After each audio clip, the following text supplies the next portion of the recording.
What if, right now, somewhere in the vast, silent darkness of the universe, there's a planet that could be our second home, a place where we could walk, breathe, and maybe, just maybe, start over. It sounds like science fiction, doesn't it? But what if it's not? What if, as we speak, a world just like our own is spinning around a distant star, waiting to be discovered? This isn't just a daydream. For decades, some of the brightest minds on Earth have been scanning the skies with one single, monumental mission: to find an Earth 2.0. Think about it, a backup for humanity. But if such a planet exists, where is it? And more importantly, why haven't we found it yet?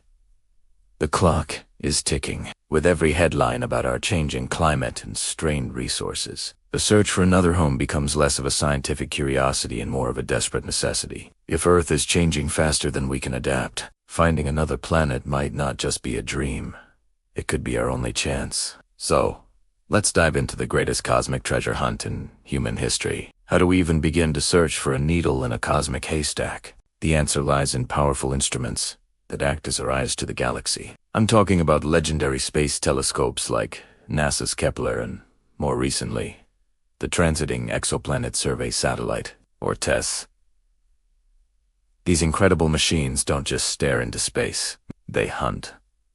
They watch for the faintest, almost imperceptible dip in a star's light. That tiny flicker could mean an exoplanet, a planet outside our solar system, has just passed in front of its star from our point of view. It's like spotting a fly crossing a searchlight from miles away. Through this painstaking method, we've gone from knowing only the planets in our own backyard to cataloging thousands of distant worlds, thousands of potential new beginnings. But quantity isn't quality. Out of these thousands, only a handful have truly captured our imagination planets that could genuinely change the fate of our species.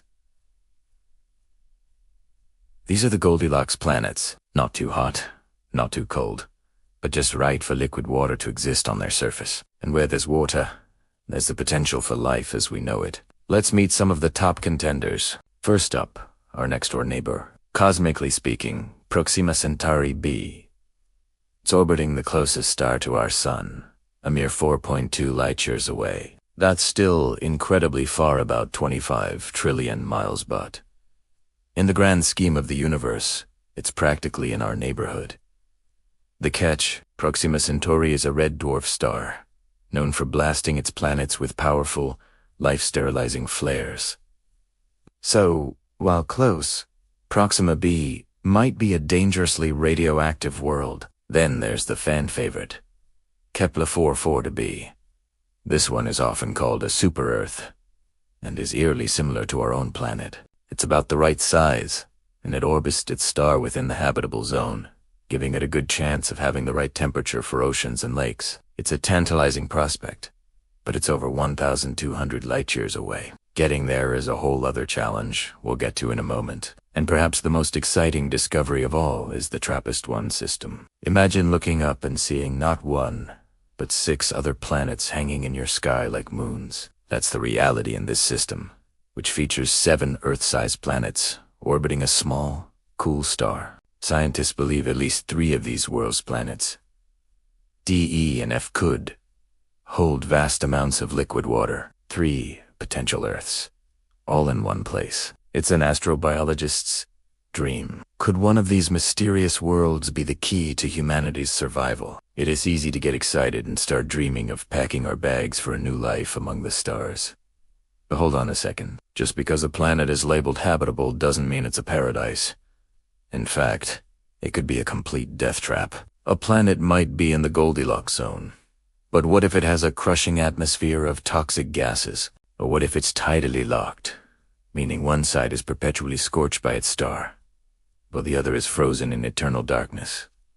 And let's not forget about the star itself. We're lucky to have a relatively stable star like our Sun. Many other stars, especially red dwarfs like Proxima Centauri and TRAPPIST-1, are violent and unpredictable. They can unleash colossal flares of radiation, far more powerful than anything our Sun produces. Any life on a nearby planet would be bombarded with deadly particles, effectively sterilizing the surface. So, a planet could have oceans, continents, and a breathable atmosphere. But if its star is hostile, it's a no-go. We could land on what looks like a perfect new Earth, only to be cooked by radiation long before we could take our first breath. The universe is full of beautiful, but deadly, traps. But let's be optimistic. Let's say we find it, the perfect planet, Earth 2.0. It has a stable star, a breathable atmosphere, liquid water, and a comfortable temperature. We've hit the cosmic jackpot. Now for the billion-dollar question. How do we get there? This is arguably the biggest hurdle we face. The sheer scale of space is almost impossible to comprehend. Using our current technology, like the Parker Solar Probe, which is the fastest object ever built by humans, a trip to our nearest star system, Proxima Centauri would still take tens of thousands of years. Think about that. Entire civilizations would rise and fall on Earth in the time it would take for one ship to complete its journey. That's not a viable plan for saving humanity.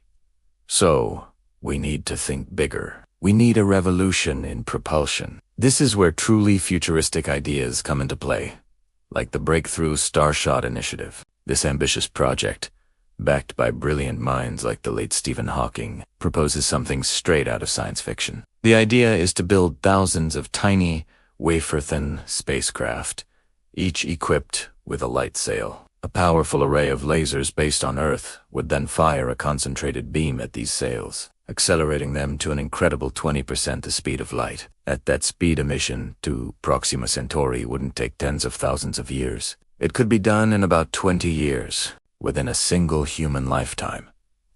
We could send a probe to our nearest star, take peak tours, analyze the atmosphere of its planets, and send that data back to Earth.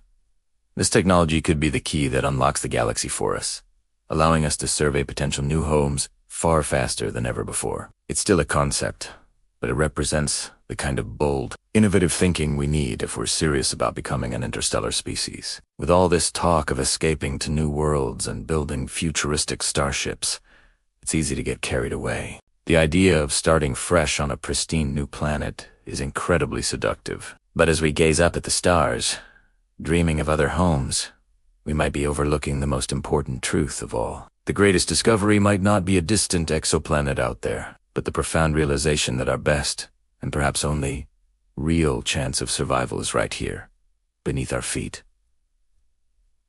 Think about it. We've spent decades and billions of dollars searching for a planet that even comes close to what we have. A planet with a perfectly balanced atmosphere, a magnetic field to protect us from solar radiation, a stable climate, and a rich, complex biosphere that has evolved over billions of years to support us. We haven't found one.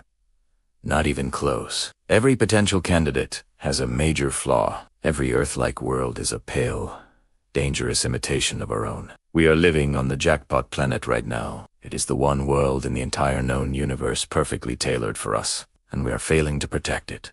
Before we pour all our energy into the dream of escaping, we must confront the reality of saving what we have. We must first become good stewards of the only planet we already call home. Because if we can't manage this one, what makes us think we'd do any better on the next? So, is there another habitable planet out there for us?